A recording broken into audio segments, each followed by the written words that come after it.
जैसे ही हल्की हल्की सर्दियाँ दस्तक देनी शुरू करती है, हमारे घर में अक्सर शुरुआत हो जाती है ज्वार के फुलके यानी ज्वार की रोटी बनाने की। बहुत ही नरम मुलायम ज्वार की ये रोटी अगर आपने एक बार बना ली ना, तो आपके घर में भी सब इसके दीवाने हो जाएंगे। लेकिन जब ज्वार की फुल्की यानी रोटी बनाने की बात आती है, तो सबकी यही शिकायत रहती है कि भाई वो फूलती नहीं है। तो आज आपके साथ में एक ऐसी ट्रिक शेयर करने वाली हूँ जिसके आपकी सभी रोटी बहुत ही बढ़िया से गुब्बारे की तरह फूलेगी। और आप इसे ठंडा करके खाएंगे ना 3 से 4 घंटे 5 घंटे के बाद भी, तब भी ये इतनी ही नरम और मुलायम बनी रहेगी। हेलो दोस्तों, मैं हूँ हेतल और किचन क्राफ्ट रेसिपी में आप सभी का बहुत बहुत स्वागत है। तो चलिए आज की मज़ेदार रेसिपी बनाना शुरू करते हैं।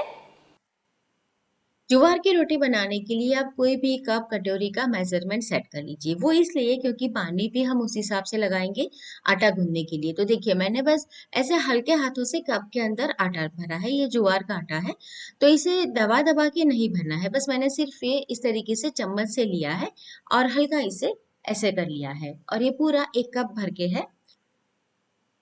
तो यहाँ पर देखिए, जब आप आटा इस्तेमाल में लेते हैं ना, तो वो काफी पुराना नहीं होना चाहिए।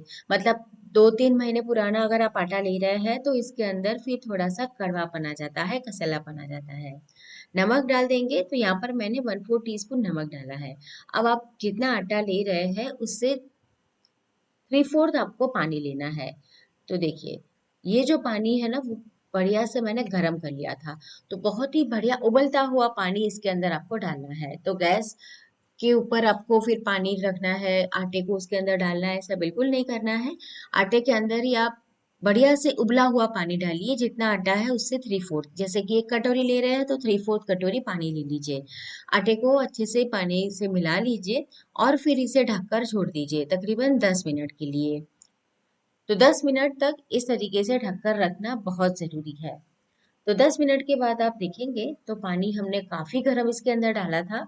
तो इस तरीके से भाप आपको दिखाई देगी। देखिए, ऐसी भाप बन गई है, यानी आप सोच सकते हैं कि पानी कितना गर्म था। अब इसे हमें आटे को मसल कर चिकना करना है।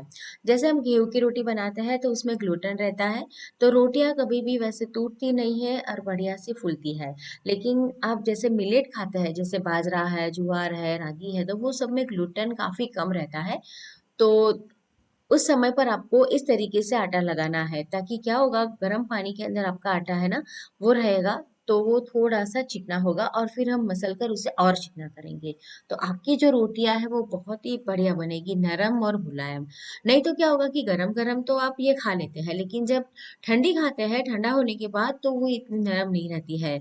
तो अक्सर जब टिफिन के अंदर आपको ये रोटी देनी होती है, तो आप नहीं देते, ये सोच के कि भाई ये तो नरम नहीं रहेगी। लेकिन इस तरीके से बनाइए, फिर आप टिफिन में भी ये रोटी देंगे ना, तो 3 से 4 घंटे बाद भी ये इतनी ही नरम और मुलायम बनी रहेगी।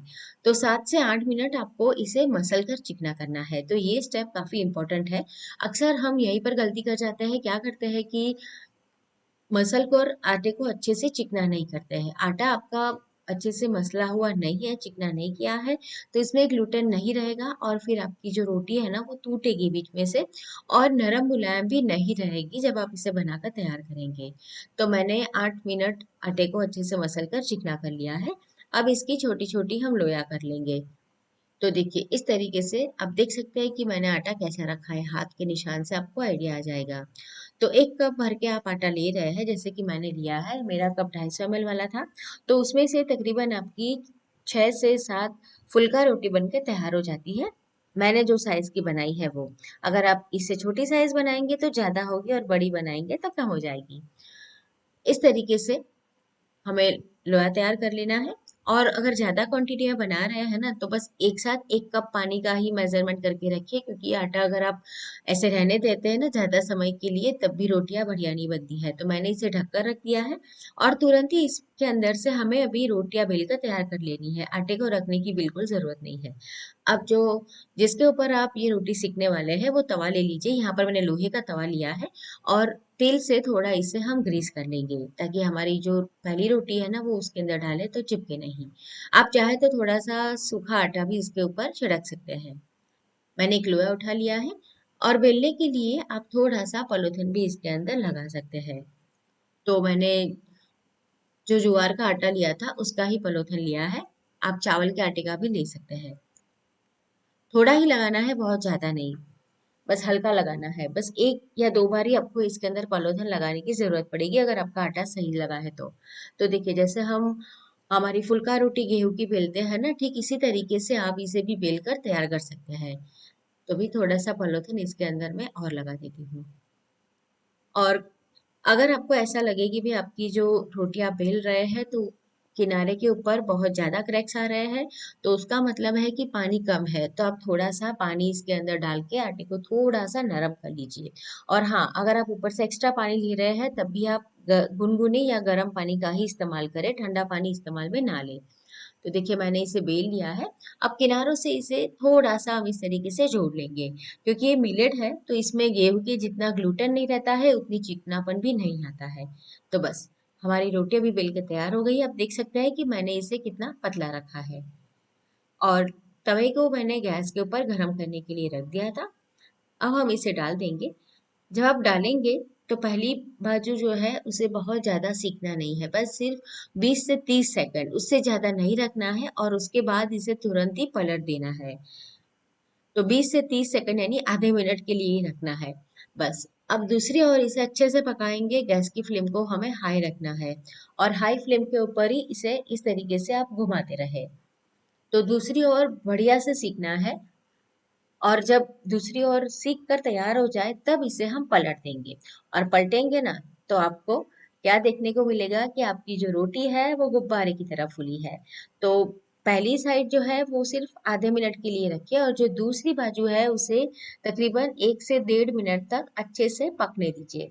जब एक साइड अच्छे से पकी हुई होती है और एक साइड हल्की कच्ची, और फिर जब आप उसे पलटते हैं तो बहुत ही बढ़िया जो आपकी रोटी है ना, वो गुब्बारे की तरह फूलेगी। आपको गैस के ऊपर, फ्लेम के ऊपर डायरेक्ट रखने की भी जरूरत नहीं पड़ेगी। देखिए, जैसे ही आप पलटेंगे ना, रोटी आपकी गुब्बारे की तरह फूल के तैयार हो गई। आजकल कई लोग ऐसा बोलते हैं कि हमें रोटी को गैस के ऊपर, फ्लेम के ऊपर डायरेक्ट नहीं सेकना चाहिए। तो इस तरीके से आप फूली फूली गुब्बारे जैसी ये रोटी बनाकर तैयार कर सकते हैं। तो मैंने इसे निकाल लिया है और इसी तरीके से हम सारी रोटियां तैयार कर लेंगे। और आपको बस यही करना है, एक साइड इसे सिर्फ 30 सेकंड रखना है और दूसरी ओर इसे तकरीबन 1 से 1.5 मिनट के बीच में रखना है। तो इस तरीके से आप सभी रोटी गुब्बारे की तरह तैयार कर पाएंगे।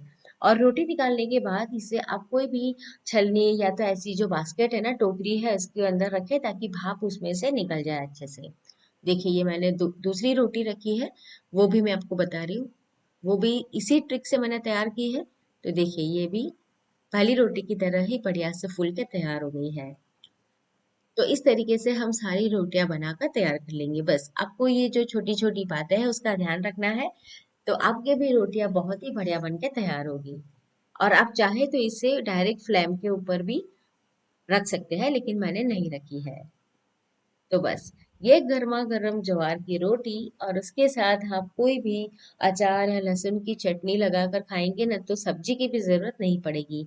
और जैसे जैसे रोटियां बनती जाती है आपको घी लगा देना है ताकि वो नरम बनी रहे।